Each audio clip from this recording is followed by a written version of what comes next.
अच्छा भाई, रमजान आ रहा है, सबको पता है हर घर में ही आजकल ये चल रहा होगा कि किस तरह से हर चीज़ को सेटअप करना है, कैसे ग्रोसरी को संभल करना है, कैसे अपना सारा मेन्यू बनाना है, कैसा बजट जो है ना रखना है। बहुत इंपॉर्टेंट चीज़ें होती हैं क्योंकि सारा महीना जो है, वैसे तो हम थ्रू आउट पूरा साल ही ये चीज़ें हर घर में होती रहती हैं, लेकिन क्या है कि रमज़ान में ये प्रेफरेंस होती है मेरी तो कि मुझे बाहर ना जाना पड़े, क्योंकि ये जाहिर बात है आप अपनी एनर्जी अगर घंटों की ड्राइविंग पे ही लगा दोगे तो फिर क्या आपने अब इबादत क्या करनी है या बाकी चीज़ें क्या करनी है।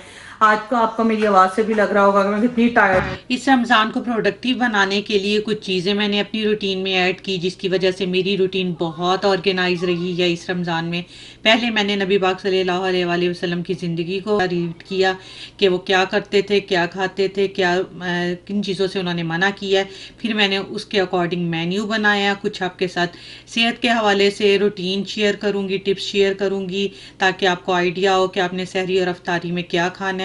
इसके अलावा कुछ स्टोर शेयर करूंगी, जिसकी वजह से आपका टाइम जो है ना सेव होगा, आपको आइडिया होगा कहाँ से कौन सी चीज़ अच्छी मिलती है और कैसे मिलती है। और भी बहुत सी टिप्स शेयर करूंगी, और ये मैं खुद भी अप्लाई कर रही हूँ और इसकी वजह से मुझे बहुत फ़ायदा हुआ। इस रमज़ान में मेरी रूटीन बहुत ऑर्गेनाइज रही है, हसल फ्री गुजर है रमज़ान, और स्ट्रेस नहीं हो रहा। ये सारी चीज़ें आप भी अप्लाई कीजिएगा और आप देखिएगा कि कितना अच्छा रिजल्ट आपको मिलता है। मेन्यू सेटअप करने से पहले जो सबसे पहला काम है, इस चैप्टर को विजिट करना। ये sunnah.com जो है वेबसाइट है, जिसपे जितने वेल नोन स्कॉलर्स हैं उनके रेफरेंस से या हदीस जो है ना जो डाउन की गई हैं। बहुत ही मज़े का चैप्टर है। इसमें सारा मेंशन किया गया है कि किस तरह से खाना चाहिए, कब खाना चाहिए, सारे फूड के एथिक्स, खाना खाने के आदाब मेंशन किए गए हैं। ना आपने सिर्फ अपने तौर पे रीड करना है, बल्कि अपने बच्चों के साथ भी ये शेयर करना है। बहुत ही इंफॉर्मेटिव है। नबी पाक की ज़िंदगी के बारे में बताया गया, उनका ये बताया गया कि कौन सी उनकी फेवरेट फूड थी और कौन सी चीज़ों से वो अवॉइड करते थे। बहुत डिटेल में है। जो मैंने चैप्टर विजिट किया है वो उसके राइटर हैं इब्ने माजा। तो आपको जब टाइम मिले आपने ज़रूर इस वेबसाइट को, जो भी जिसको भी आप फॉलो करते हैं, सारे इसमें स्कॉलर्स मौजूद हैं। आपने ये चैप्टर है चैप्टर ऑन फूड, तो आपने ज़रूर विजिट करना है। मुझे बहुत सी चीज़ें जानने को मिली जो कि मुझे पहले नहीं पता थी, और मैंने उसको इम्प्लीमेंट करने की कोशिश की है। आपको पता है जब अल्लाह ताला ने ये दुनिया ही उनके लिए बनाई है, नबी पाक सल्लल्लाहु अलैहि वसल्लम के लिए, तो कैसे हो सकता है कि जो चीज़ें उन्होंने बताई गई हैं उसमें कोई डाउट हो। हमेशा उसमें कोई फायदा ही होगा। तो इसलिए आपने जरूर विजिट करना है। अपने बच्चों के साथ भी ये सारी शेयर चीजें करनी है। एक और हदीस इसमें मैंने पढ़ी कि उसमें कहा गया कि जो लोग दुनिया में खाते हैं ना पेट भर भर के और अपने आप को स्टफ करते हैं, वो क़यामत वाले दिन भूखे रहेंगे। तो ये चीज़ें ऐसी हैं कि इंसान को आइडिया होता है कि क्या लिमिट होनी चाहिए, क्या तरीका होना चाहिए खाने का। एक तो देखें टाइम ज़ाया होता है। अगर हम औरतों की बात करें तो वो बेचारी कितनी कितनी देर स्पेंड करती हैं टाइम किचन में, तो कितना पॉइंटलेस है कि हमारा दीन भी नहीं उस चीज़ का हुक्म दे रहा और आपसे वो चीज़ खाई भी नहीं जा रही, आप कितना खा लेंगे।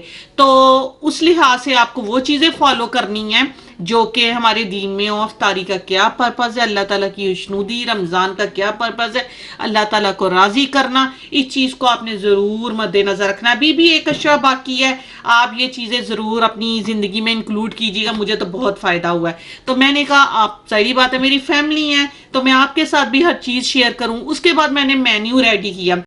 मेन्यू जोट डाउन करते हुए ये देखें, सबसे पहले मैंने इस हदीस को मेंशन किया जिसमें ये बताया गया है कि इतना खाओ कि आपकी बैक सीधी रहे, लेकिन फिर भी अगर आपका नफ्स मांग रहा है तो उस खाने को 3 हिस्सों में डिवाइड करो। अपने मैदे को ज़हन में रखो कि एक पोर्शन जो है वो सॉलिड के लिए बना है, दूसरा पोर्शन लिक्विड के लिए और तीसरा ब्रीदिंग के लिए, कि हम सांस ले पाएँ। अगर इस रूल को हम लोग जहन में रखें तो कितना ईजी हो जाए, हम कितने हेल्दी रहें। इसके अलावा फिर भी कंट्रोल नहीं अपने आप पे हो पा रहा, तो ये इब्ने माजा की जो हदीस है उसमें आप देखिएगा कि ये मेंशन किया गया है कि जो लोग दुनिया में बहुत ज्यादा खाते हैं ना पेट भर भर के, वो क़यामत के दिन भूखे रहेंगे।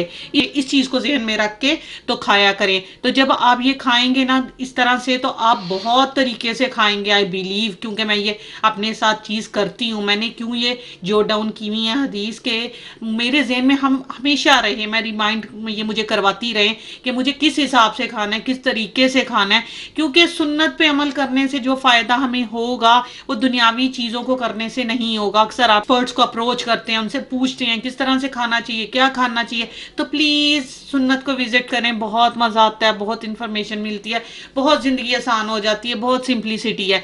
इसके अलावा देखिए, अगर आपने मेन्यू बनाया तो आपने कुछ चीज़ों का ध्यान रखना है। एक ये कि हर फूड ग्रुप में से कुछ ना कुछ ऐड करना है।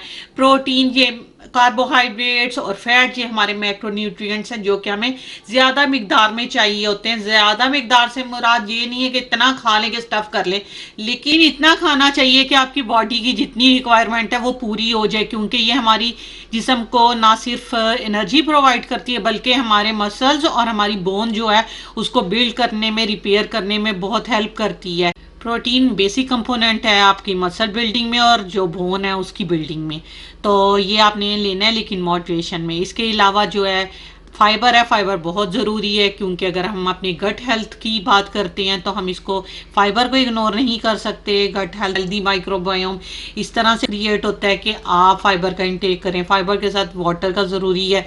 आपको पता है कि फाइबर का इंटेक जो है ना वो हमारे गुड बैक्टीरिया को इंक्रीज करता है। हमारी बॉडी में हमारे जो गुड बैक्टीरिया हैं वो फीड करते हैं फाइबर पे, इसलिए जितना आप फाइबर लेंगे हर मील के साथ, मतलब अगर आपने 3 मील दिन में लिए हैं, I am giving you an example, जाहिर बात है रमज़ान में तो 2 मील लेंगे ना आप, तो उसमें ज़रूर कोशिश करें कि फाइबर का पोर्शन ज़रूर हो। अगर आप फाइबर लेते हो, वाटर नहीं लेते, तो आप कॉन्स्टिपेटेड हो जाते हो, इसलिए फाइबर के साथ वाटर ज़रूर लेना है। और ये है कि ये सारी चीज़ें आप लेंगे तो ओवरऑल आप हेल्दी फील करेंगे, ज़्यादा देर तक भूख नहीं आपको लगेगी, तो ये चीज़ों का ध्यान रखना है। अब मैं आपके साथ कुछ स्टोर्स शेयर करने लगी हूँ ताकि आप इजीली ग्रोसरी कर लें, आपको किसी किस्म की ट्रबल ना हो, आपका अपना टाइम सेव कर लें। सबसे पहले स्प्राउट्स की बात करते हैं। यहाँ पे हर किस्म के नट्स, फ्लावर मिलता है। जैसे दूसरे स्टोरों पे मैं आपको बताती हूँ कि कॉस्को में क्या होता है कि मैं आमंड जब लेती हूँ ना तो वो ज़्यादा क्वान्टिटी में होता है, पैकेट में होता है, तो अक्सर ही उसमें बग्स पैदा हो जाते हैं। यहाँ पे जो है ना सारी चीज़ें ना बिन में होती हैं, फ्रेश होती हैं। जितनी क्वान्टिटी आपको चाहिए हो आप उसमें से बाय कर लो वेट के हिसाब से। और दूसरी बात ये ऑर्गेनिक होती हैं, टेस्ट वाइज बहुत अच्छी होती हैं, क्वालिटी इनकी हमेशा फ्रेश होती है, अच्छी होती है। स्पेशली इनकी जो एप्रीकॉट है और इनकी फिग्स हैं वो टर्किश हैं, बहुत मज़े की हैं, क्या जायका है उनका हैं। इसके अलावा ये देखिए सारे ये नट्स हैं, नट्स जितने मिल रहे हैं ये इनके पास देखिए बिन्स हैं, जितनी आपको क्वांटिटी चाहिए आप बाय कर लो। ये बहुत अच्छा स्टोर है, थोड़ा प्राइसी है लेकिन वर्थ रखता है यहाँ पे जाना और स्पेंड करना मनी। तो ये चेक कर लीजिए कि इनके पास खजूरों की इस दफ़ा बहुत वैरायटी है। जैसे कुछ लोग नट कोटेड खजूरें पसंद करते हैं, तो तकरीबन 6 से 7 किस्म की इनके पास खजूरें थी, मजजूल थी, लेकिन डिफरेंट डिफरेंट नट्स के साथ कोटेड थी, तो वो भी आप देख लीजिएगा। दूसरा मेरा फेवरेट स्टोर है रेस्टोरेंट डिपो। यहाँ से हम मीट बाय करते हैं। यहाँ पे चिकन, बीफ, मटन, हर किस्म का गोश्त मिल जाता है, हलाल स्टैम्प के साथ, हैंड स्लॉटर मिलता है। और ये सारे बॉक्सेस में डिफरेंट डिफरेंट, जैसे चिकन है, चिकन के विंग्स अलग से मिलेंगे, लेग क्वार्टर अलग से मिलेगा, होल चिकन अलग से मिलेगा। लेकिन होल चिकन जो है स्किन के साथ होता है और उसकी कटिंग करवानी पड़ती है, लेकिन वो भी टेंशन की बात नहीं है। अभी मैंने रिसेंटली मुझे एक स्टोर मिला है जहाँ से मैं कटिंग करवा लेती हूँ, उसका नाम है क्लेटन पे है, अफ़गान मार्केट के नाम से, इंटरनेशनल अफ़गान मार्केट के नाम से उस स्टोर का नाम है। और वहाँ वो चार्ज करते हैं 50 सेंट पर पाउंड चिकन कट करने के। तो ये देखें बोनलेस भी मिलता है, तो हर किस्म का मीट आपको यहाँ से मिल जाएगा। ये फ़ायदा है यहाँ पे आने का कि पूरे महीने का आपने गोश्त बाय कर लिया और बार बार नहीं आपको स्टोर जाना पड़ता, वरना कौन जाए वीकली बेसिस पे या डेली बेसिस पे, तो ये कन्वीनियंट है। थर्ड मेरा फेवरेट स्टोर है कॉन्कर्ड प्रोड्यूस, जहाँ से ये देखिए सारी वेजिटेबल फ्रूट्स जो हैं फ्रेश फ्रेश फार्म से डायरेक्ट यहाँ पे आती हैं। नॉर्मली जो यहाँ पे स्टोर्स होते हैं वहाँ पे जो फ्रूट्स और वेजिटेबल होते हैं उधर शेल्फ लाइफ बढ़ाने के लिए उन्होंने बहुत प्रिजर्वेटिव्स और केमिकल यूज़ किए होते हैं, जिसकी वजह से ना तो फ्रूट्स और वेजिटेबल्स में जायका होता है, और कुकिंग भी जब करते हैं, उनको कुक भी करते हैं, तो वो टेस्ट नहीं आता, वो सही तरह गलती ही नहीं है। तो ये स्टोर बेस्ट है। यहाँ पे जितनी भी वेजिटेबल्स हैं ये फार्म से डायरेक्ट आती हैं और बड़ा मज़े का टेस्ट होता है।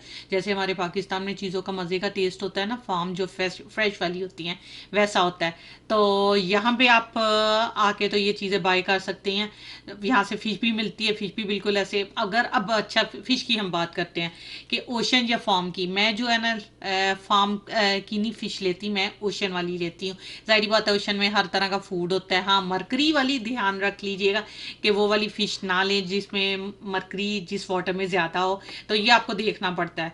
ओवरऑल ये छोटी छोटी टिप्स हैं जो कि मैंने आपको दे दी हैं, और आपकी ये जो शॉपिंग की लिस्ट है ना बड़ी इजी हो जाएगी कि कहाँ कहाँ से आपने इन स्टोर्स पे जाना है और यहाँ से चीज़ें बाय करनी है। जैसे आपका कॉन्सेप्ट है ना कि शायद हर चीज़ ही अच्छी मिलती है, नहीं ऐसा नहीं है भाई, यहाँ पे भी देखना पड़ता है, चीज़ों को समझना पड़ता है, चेक करना पड़ता है, फिर पता चलता है कि कौन सी चीज़ अच्छी है कौन सी नहीं है। अच्छा, प्रिपरेशन की बारी आ गई। प्रिपरेशन के लिए ये देखिए मैं टिक्कों को भी रेडी करने लगी हूँ। मैंने अपनी लिस्ट में चिकन टिक्के ऐड किए थे, वाइट टिक्का और जिसको बोलते हैं मलाई टिक्का, और साथ रेगुलर टिक्का, कबाब थे, सीख कबाब थे और शामी कबाब थे। इसके अलावा साग था, मैंने गजरेला रेडी किया। ये सारी मेरी चीज़ें थी। इसके साथ साथ मैंने एक पेस्ट रेडी की जिसको मैंने जो आइस क्यूब ट्रे होता है ना उसमें मैंने क्यूब्स की शक्ल में के प्रिजर्व रख लिया था। उस पेस्ट पे मैंने डाले थे अनियंस, डाले थे टोमेटोज, डाले थे गार्लिक, जिंजर, इन सब चीज़ों को मिक्स करके इसको फ्राई करके तो मैंने क्यूब्स बना के रख ली थी। जब भी मैंने कुकिंग करनी हो मैं 2 से 3 वो क्यूब्स यूज़ करती हूँ। इतनी मज़े की ग्रेवी बनती है कि क्या मैं बताऊँ। ये सारे मेरे टिक्के हैं, मैंने इब्राहिम ने और मैंने ये सब चीज़ें रेडी की थी।